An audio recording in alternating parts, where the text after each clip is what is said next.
Welcome to annual. അപ്പോൾ ഇന്ന് നമുക്ക് കുറച്ച് റിനേസൻസ് ലീഡേഴ്സിനെ കുറിച്ചിട്ട് പഠിക്കാം. അപ്പോൾ ഒരുപാട് റിനേസൻസ് ലീഡേഴ്സ് ഉണ്ടല്ലേ, തൈക്കാടയ്യ, വൈകുണ്ഠ സ്വാമികൾ, അയ്യങ്കാളി, ചട്ടമ്പി സ്വാമികൾ, അങ്ങനെ ഒരുപാട് ആളുകളുണ്ടല്ലേ. അപ്പോൾ നമുക്ക് ഇമ്പോർട്ടൻ്റ് ആയിട്ട് പ്രധാനപ്പെട്ട ഓരോരുത്തരായിട്ട് നമുക്ക് കുറച്ചായിട്ട് നമുക്ക് പഠിക്കാം. അപ്പോൾ ഈ ഒരു വീഡിയോയിൽ തൈക്കാട് അയ്യനെ കുറിച്ചിട്ടാണ് ക്ലാസ് എടുക്കുന്നത്. ഓക്കെ, തൈക്കാട് അയ്യ. അപ്പോൾ തൈക്കാട് അയ്യനെ കുറിച്ചിട്ട് വളരെ ഇമ്പോർട്ടൻ്റ് ആണ്.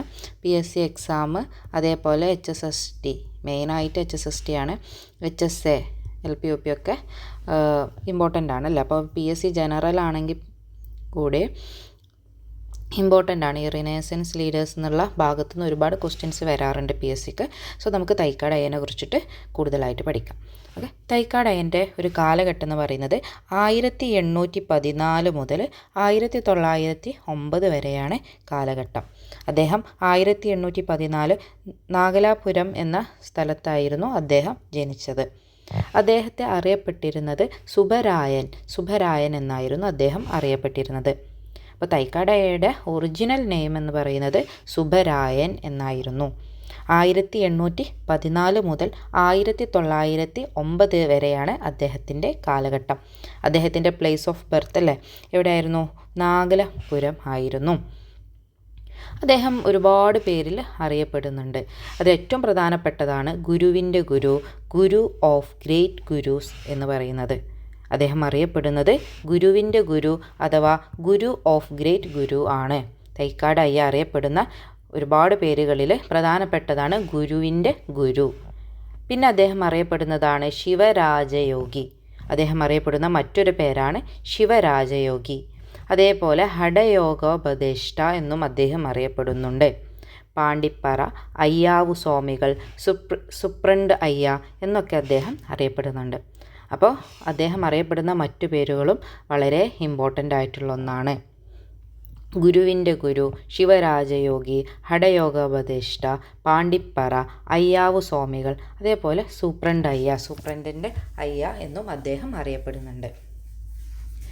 അദ്ദേഹം ബ്രിട്ടീഷ് റെസിഡൻസിയിൽ സൂപ്രണ്ടായിട്ട് ജോലി ചെയ്തിരുന്നു. അതിൻ്റെ ഫലമായിട്ടാണ് അദ്ദേഹത്തെ അങ്ങനെ അറിയപ്പെടുന്നത്. അപ്പോൾ തൈക്കാട് അയ്യ എന്നറിയപ്പെടുന്നത് എന്താണെന്ന് വെച്ച് കഴിഞ്ഞാൽ, തൈക്കാട് അയ്യ എന്നറിയപ്പെടുന്ന അദ്ദേഹം തൈക്കാട് എന്ന സ്ഥലത്ത് താമസിച്ചത് കൊണ്ടാണ് തൈക്കാട് അയ്യ എന്നും അദ്ദേഹം അറിയപ്പെടുന്നുണ്ട്. ജോലിയുമായി ബന്ധപ്പെട്ട് അദ്ദേഹം അങ്ങനെ താമസമാക്കിയിരുന്നു. അദ്ദേഹവുമായി ബന്ധപ്പെട്ട ഒരു സഭയുണ്ട്, അതാണ് ശൈവപ്രകാശ സഭ എന്ന് പറയപ്പെടുന്നത്. അദ്ദേഹവുമായി ബന്ധപ്പെട്ട പ്രധാനപ്പെട്ട സഭയാണ് TVM അല്ലേ, ട്രാവൻകൂറിലെ തിരുവനന്തപുരത്തിലെ ചാലായ് എന്ന സ്ഥലത്തെ ശൈവപ്രകാശ സഭ. ഓക്കെ, അദ്ദേഹത്തിൻ്റെ പ്രധാനപ്പെട്ടൊരു വാക്യമായിരുന്നു ഒരു ജാതി, ഒരു മതം, ഒരു ദൈവം. അദ്ദേഹം തമിഴിലായിരുന്നു അത് പറഞ്ഞിരുന്നത്. അദ്ദേഹത്തിൻ്റെ ഗുരുവായിരുന്നു ശ്രീനാരായണ ഗുരു അല്ലേ. ശ്രീനാരായണ ഗുരു പറഞ്ഞൊരു വാക്യം കൂടിയാണ് ഒരു ജാതി, ഒരു മതം, ഒരു ദൈവം. പക്ഷേ യഥാർത്ഥത്തിൽ ഫസ്റ്റായിട്ട് ഇത് പറഞ്ഞത് തൈക്കാട് അയ്യായിരുന്നു. അദ്ദേഹത്തിൻ്റെ ശിഷ്യനായിരുന്നു ശ്രീനാരായണ ഗുരു. ശ്രീനാരായണ ഗുരു മലയാളത്തിലായിരുന്നു അല്ലേ പറഞ്ഞിരുന്നത്. അദ്ദേഹം ഇതൊരു തമിഴിലായിരുന്നു പറഞ്ഞിരുന്നത്. ഓക്കെ, അതേപോലെ അദ്ദേഹം മരിച്ചത് 1909 ജൂലൈ 20 അദ്ദേഹം മരിച്ചു. അദ്ദേഹവുമായി ബന്ധപ്പെട്ട ഒന്നാണ് പന്തി ഭോജനം. അദ്ദേഹം സപ്പോർട്ട് ചെയ്ത ഒരു കാര്യമായിരുന്നു, അദ്ദേഹത്തിൻ്റെ പരിഷ്കാരമായിട്ട് പറയാം, പന്തി ഭോജനം. അതേപോലെ ആധ്യാത്മിക ചിന്ത, അതേപോലെ യോഗവിദ്യ. അപ്പോൾ ഇതൊക്കെ അദ്ദേഹത്തിൻ്റെ പരിഷ്കാരങ്ങളായിരുന്നു. ജസ്റ്റ് അറിഞ്ഞിരുന്നാൽ മതി. ഇമ്പോർട്ടൻ്റ് ആയിട്ട് പന്തി ഭോജനം.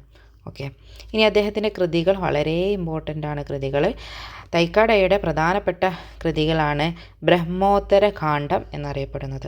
എന്താണ് ബ്രഹ്മോത്തര കാണ്ഡം? അപ്പോൾ ബ്രഹ്മോത്തര കാണ്ഡം ആരുടെ കൃതിയാണ്? തൈക്കാട് അയ്യയാണ്. അതേപോലെ പഴനി വൈഭവം, രാമായണപ്പാട്ട്, പഴനി വൈഭവം, രാമായണപ്പാട്ട്. അതേപോലെ ഉജ്ജയിനി മഹാകളി പഞ്ചരത്നം, എൻ്റെ കാശിയാത്ര. ഇതൊക്കെ അദ്ദേഹത്തിൻ്റെ പ്രധാന കൃതികളായിരുന്നു. അദ്ദേഹത്തിന് അറിയപ്പെട്ടിരുന്നത് നമ്മൾ പറഞ്ഞു ഗുരുവിൻ്റെ ഗുരു അല്ലേ, ശിവരാജയോഗി, ഹഠയോഗോപദേഷ്ടാവ്, പാണ്ടിപ്പറ, അയ്യാവു സ്വാമികൾ. പിന്നെ അദ്ദേഹത്തിൻ്റെ ശിഷ്യന്മാർ ആരൊക്കെയായിരുന്നു? ശ്രീനാരായണ ഗുരു, ചട്ടമ്പി സ്വാമികൾ, അയ്യങ്കാളി, അതേപോലെ കേരളവർമ്മ വലിയ കോയിത്തമ്പുരാൻ. ഇതൊക്കെ അദ്ദേഹത്തിൻ്റെ ശിഷ്യന്മാരാണ് എഴുതിയിരിക്കുന്നത്. ഓക്കെ, അതുപോലെ അദ്ദേഹം ഫസ്റ്റ് സോഷ്യൽ റിഫോമറായിരുന്നു കേരളത്തിലെ. അതേപോലെ അദ്ദേഹം ശൈവപ്രകാശ സഭ ചാലയിലെ തിരുവനന്തപുരം ഉള്ള ഒരു സഭയാണ്, അദ്ദേഹവുമായി ബന്ധപ്പെട്ട സഭയാണ് ശൈവപ്രകാശ സഭ. അദ്ദേഹം മരിച്ചത് 1909 ജൂലൈ 20 തൈക്കാടയ്യ മരിച്ചത് 1909 ജൂലൈ 20 അപ്പോൾ ഏത് ദിവസമാണ് അദ്ദേഹം മരിച്ചത്? 1909 ജൂലൈ 20. അദ്ദേഹത്തെ അറിയപ്പെട്ടിരുന്ന പേരുകൾ ഏതൊക്കെയാണ്?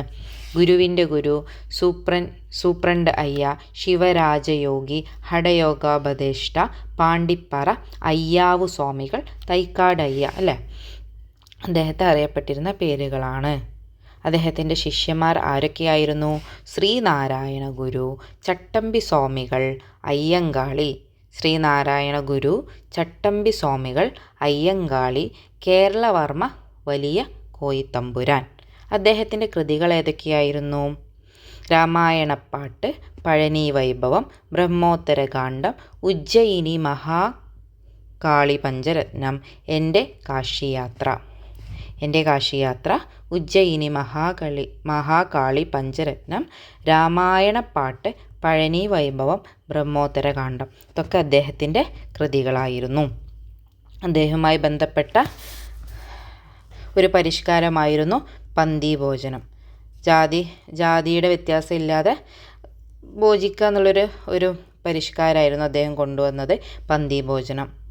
ഒരു കൺഫ്യൂഷനായിട്ടുള്ളൊരു കാര്യമുണ്ട്. ഒരു സമപന്തി ഭോജനം എന്നുള്ളത് കണ്ടുപിടിച്ചത് അല്ലെങ്കിൽ സമപന്തി ഭോജനം എന്നുള്ളത് കൊണ്ടുവന്നത് അത് തൈക്കാടയ്യല്ല, അത് വൈകുണ്ഠ സ്വാമികളാണ്.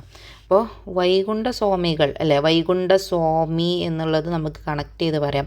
വൈകുണ്ഠ സ്വാമി സമപന്തി ഭോജനം. അപ്പോൾ സമപന്തി ഭോജനം പന്തി ഭോജനം അങ്ങോട്ടും ഇങ്ങോട്ടും മാറുന്നൊരു കേസാണ്. അപ്പോൾ നിങ്ങൾ കണക്ട് ചെയ്ത് പഠിച്ചാൽ മതി.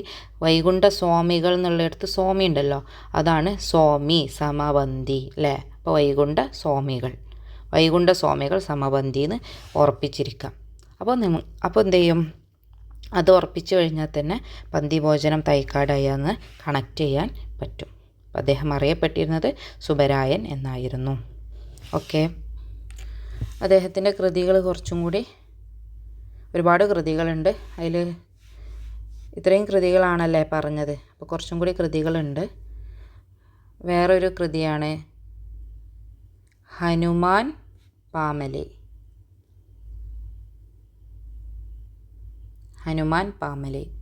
അതുപോലെ രാമായണം സുന്ദരകാണ്ഡം,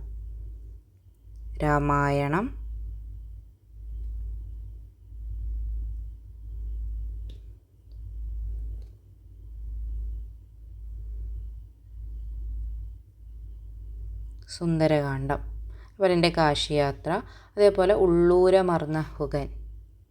തമിഴ് പേരാണ് ഏകദേശം അല്ലേ. ഇത് ഹനുമാൻ പാമലയൊക്കെ തമിഴ് ടേമാണുള്ളത്. അതേപോലെ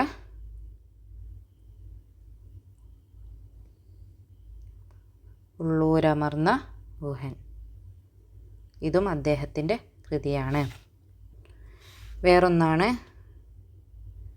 തിരുവാരൂർ മുരുകൻ. ഓക്കെ, ഇപ്പോൾ തിരുവാരൂർ മുരുകൻ ഇതൊക്കെ അദ്ദേഹത്തിൻ്റെ കൃതികളാണ്. രാമായണ സുന്ദരകാണ്ഡം, ഹനുമാൻ പാമലൈ ആരുടെ കൃതിയാണ്? തൈക്കാടയ്യ.